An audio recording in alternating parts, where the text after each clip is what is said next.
आज शब बारात है। माह शाबानुल मुअज्जम की 15वीं शब को शब बारात मनाई जाती है। शब बारात के मौके पर मसाजिद को बरकी कमकमों से सजाया गया है और कब्रस्तानों के करीब सफाई के खुसूसी इंतजामात किए गए हैं। इस रात में मुसलमान खुसूसी इबादत करते हैं। शब बारात के मौके पर मसाजिद और दीगर मुकामात पर जलसे शब बारात का इनेकाद अमल में लाया जाता है। बाद नमाज इशा उलमा इकराम शब बारात की फजीलत पर खिताब करेंगे।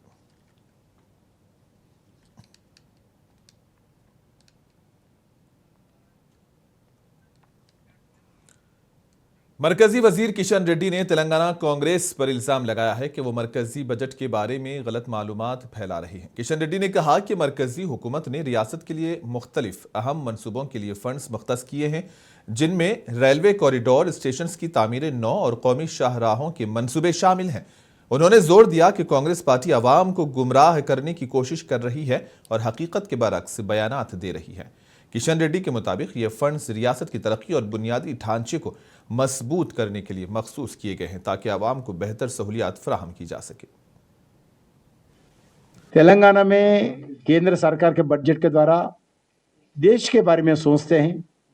देश विकसित करने के लिए, देश में इन्वेस्टमेंट्स आने के लिए, देश में युवाओं को रोजगार देने के लिए केंद्र सरकार ये बजट बनाया। 2047 जो विकसित भारत बने, इसके लिए सभी स्टेट्स को देखते हुए बजट बनाए गए। अभी रेल का हाई स्पीड एलिवेटेड कॉरिडोर्स का निर्माण करने के लिए 7 प्रोजेक्ट्स घोषणा किया। इस 7 प्रोजेक्ट्स में 3 प्रोजेक्ट्स तेलंगाना के लिए लाए गए। क्यों लाए गए? तेलंगाना विकास होना चाहिए, तेलंगाना के द्वारा देश विकास होना चाहिए, तेलंगाना जनता को लाभ मिलना चाहिए, तेलंगाना इस एलिवेटेड कॉरिडोर के द्वारा रोजगार बढ़ना चाहिए। लगभग 5,50,000 करोड़ खर्च करने वाले इस 3 एलिवेटेड कॉरिडोर्स के द्वारा। हैदराबाद टू चेन्नई एक कॉरिडोर है, हैदराबाद टू बेंगलुरु दूसरा कॉरिडोर है, हैदराबाद टू पुणे तीसरा कॉरिडोर है। देश में 7 घोषणा किए, 7 में 3 rail elevated high speed corridors का तेलंगाना का होने वाला है। और कांग्रेस नेता बात करते हैं, मैं केंद्र सरकार से क्या दिया है पहला पढ़िए। नंबर 1, रियासती वजीर टी नागेश्वर राव ने रैतू नेस्तम प्रोग्राम के जरिए किसानों से बातचीत की। इस मौके पर किसानों ने यूरिया ऐप पर इत्मीनान का इजहार किया। उन्होंने शहद की मक्खियों की अफजाइश के जरिए ज्यादा आमदनी हासिल करने वाले किसानों और कुदरती काश्तकारी करने वाले किसानों को मुबारकबाद दी। इस मौके पर मुख्तलिफ अजला के किसानों ने अपनी काश्तकारी के तजुर्बात, उन्हें दरपेश मसाइल और सरकारी स्कीम से हासिल होने वाले फवायद के बारे में वजीर के साथ तबादले ख्याल किया। प्रोग्राम के मौके पर उन्होंने किसानों से यूरिया ऐप के निफाज के बारे में सवालात किए और तफसीलात हासिल की। किसानों ने कहा कि ऐप के जरिए खाद की फराहमी शफाफ और आसान है। इस मौके पर रियासती वजीर ने रैतू निस्तम प्रोग्राम के इनेकाद और किसानों तक पहुंचने के लिए हुक्काम और साइंसदानों की तरफ से की जाने वाली कोशिशों की तारीफ की।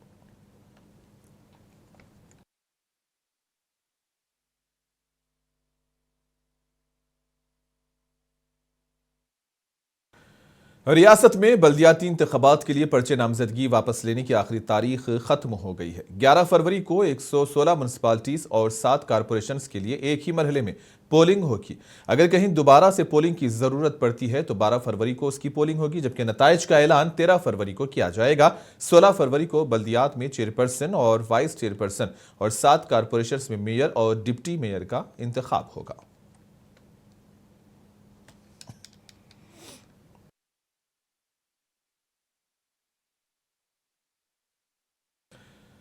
तेलंगाना के वजीर पूनम प्रभाकर ने म्युनिसिपल इंतखाबात के लिए हुस्नाबाद में इंतखाबी मुहिम चलाई। इस मौके पर इन्होंने इंतखाबात में कांग्रेस के उम्मीदवारों को कामयाब बनाने पर जोर दिया। इन्होंने कहा कि हुस्नाबाद की तरक्की कांग्रेस के जरिए ही मुमकिन है और हुकूमत रियासत और अवाम की तरक्की के लिए काम कर रही है।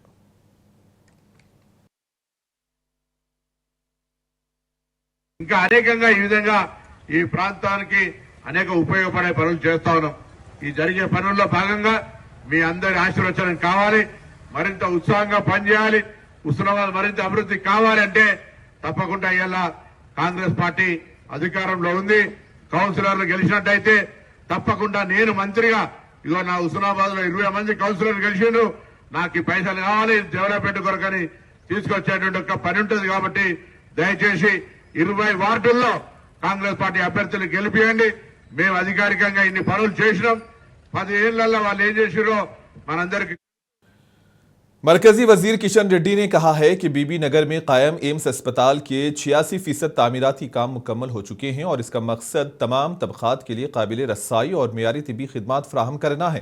उन्होंने बताया कि अब तक MBBS के 2 बैचेस अपनी तालीम मुकम्मल करके फारिग तहसील हो चुके हैं। मरकजी वजीर के दौरे के मौके पर एम्स हुक्काम ने उनका इस्तकबाल किया।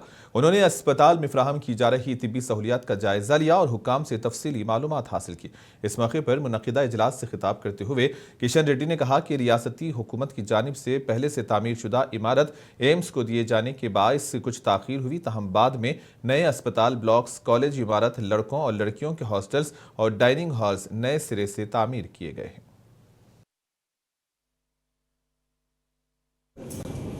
అన్ని రాష్ట్రాల్లో నిర్మించాలనేటువంటి దృక్పథంతో ముందుకెళ్తా ఉన్నాం.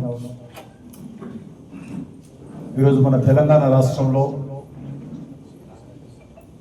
బీబీ నగర్లో ఈ హాస్పిటల్ నిర్మాణం జరుగుతూ ఉంది. ఇక్కడ హాస్పిటల్ ఇంకా ప్రారంభం కాకముందే మరి ఈరోజు ప్రజలకు ఆరోగ్యం అందుబాటులో తీసుకురావడం జరిగింది. ట్రీట్మెంట్ ఇక్కడ జరుగుతూ ఉంది.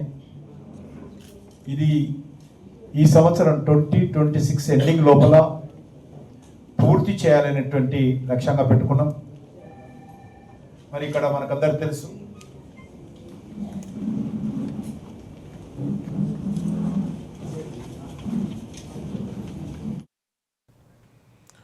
रियासत के डीजीपी शिवधर रेड्डी ने वर्चुअल तरीके से रियासत भर के जिला एसपीज और पुलिस कमिश्नर से बात की।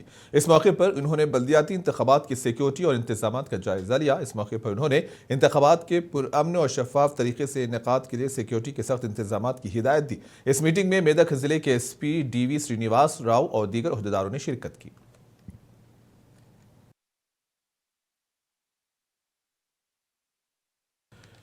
अश्वरावपेटा में रुकने असेंबली आदि नारायणा ने म्युनिसिपल इंतखाबात के लिए पार्टी उम्मीदवारों के हक में इंतखाबी मुहिम चलाई और इस मौके पर उन्होंने अवाम से मुलाकात करते हुए कांग्रेस के उम्मीदवारों को वोट देने की अपील की। रुकने असेंबली ये मुहिम शहर के लोगों में खास तवज्जो का मरकज बन गई है और इस मौके पर रुकने असेंबली ने खवातीन, बुजुर्गों और नौजवानों से बात की और कांग्रेस पार्टी के दौरे हुकूमत में शुरू किए गए फलाही प्रोग्राम्स की वजाहत की। उन्होंने कहा कि कांग्रेस अवाम और रियासत की तरक्की के लिए काम कर रही है।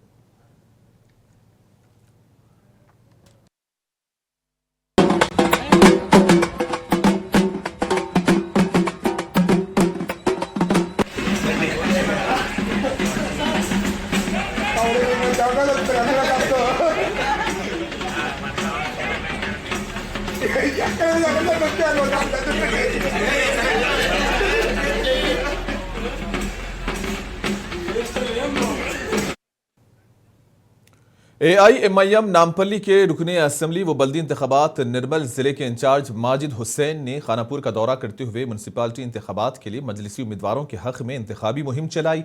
इस मौके पर इन्होंने वार्ड नंबर 8 और 12 में मुकामी मजलिस सदर शेख अकील और मजलिसी कायदीन के हमरा घर घर जाकर तमाम मज़ाहिब से ताल्लुक़ रखने वाले अफराद से मुलाकात की और 11 तारीख को पतंग के निशान को वोट देकर मजलिसी उम्मीदवार को भारी अक्सरियत से कामयाब बनाने की मांग की। उन्होंने कहा कि मजलिस के उम्मीदवारों को डराने की कोशिश की जा रही है, लेकिन मजलिस डरने वाली नहीं है।